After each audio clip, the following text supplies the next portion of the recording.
The strength and stability of our communities is directly dependent upon the strength and stability of its families. For some, it's an attainable endeavor, while for others, life offers a different set of circumstances. According to national and local statistics, it is very evident that there is a great need for successful programs that will provide the education and experience that these families need, programs that will help cultivate and develop a strong and stable foundation. These families you see here are but a few of many successful graduates of such a program. The foundation of the Personal Empowerment Center introduces the Teen and Parent Empowerment Program, focusing on supporting families in the community. Their mission is to help families with teens prevent the development of criminal lifestyles, thus lowering crime rates in communities and creating strong leaders. There's got to be something that can be done to help get them more prepared and more utilized for society. The FTPEC has been endorsed by judges and probation officers. The reason I believe this program is so successful is it involves both the parents and the children. Some of the many services provided include employment services, educational materials, and encouraging positive recreational activities. So there's all different types of activities, but in order for you to have fun as a family, you guys have to do the research.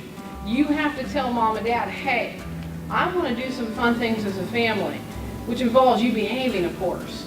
Teens are trained for internship positions in local companies and are required to complete community service hours. I consider the training that you're getting in these 5 weeks some of the most valuable training that I think that you can ever have.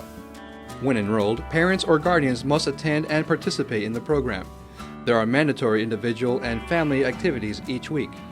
So make sure you understand that when they're making those laws, second-time offenders get in big trouble. And I want to make sure that when you're in here, you understand the consequences of your actions. You know, I want to make sure that you see what's going to happen.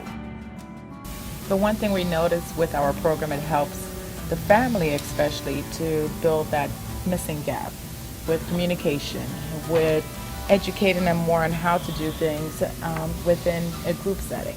There are literacy exercises 20 minutes a day. Teens and parents are each assigned a support partner. You need to set up boundaries, parents. Okay, if you're not doing that now, set them up now. Set those boundaries up.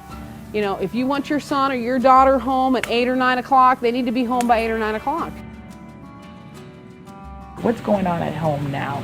What can we do in the home life to bring it out and make it more complete? How can we bring that family together as a unit?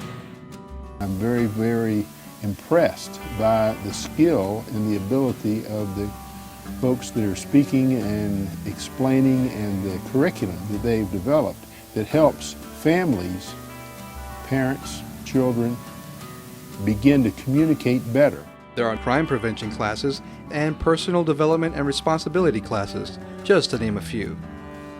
And so that's what we're building here as future leaders. Now let's take a look at some numbers and examples. According to the Florida Department of Law Enforcement, nationally, 1 in 32 adults are under correctional supervision. In 2009, the total number of violent crimes in Duval County was 7,213. 24.5% of Duval County residents are under the age of 18. 12.1% of Duval County residents live below the poverty level. According to the Florida Department of Juvenile Justice, during fiscal year of 2009-2010, there were 16,516 delinquency referrals, where the most serious offense was misdemeanor theft. Misdemeanor theft was the most common reason for referral to the Department of Juvenile Justice. In 2010, of the teens who were enrolled in FTPEC's program, 51% were between the ages of 17 and 19, 42% were 14 through 16, 6% were 11 through 13, and 1% were 7 through 10. Over 90% of teens and families completed and graduated from the program. Over 65% of graduates continued to improve 6 months after completing the program. Now, if every one of the 7,213 total number of violent crimes represented one individual that started an FTPEC program, over 6,490 of them would graduate, and over 4,210, almost 60%, would still be improving more than 6 months after graduation. If each of the juvenile misdemeanor theft delinquency referrals represented one household, then over 40,000 people would be living with an offender. if they are not the offender themselves. This is approximately 5% of the population of Duval County. It is indeed very evident that there is an ever-growing need of a solution. Proven results and community endorsed. The Teen and Parent Empowerment Program, empowering our future leaders today for our community tomorrow. For more information, call 904-444-1213.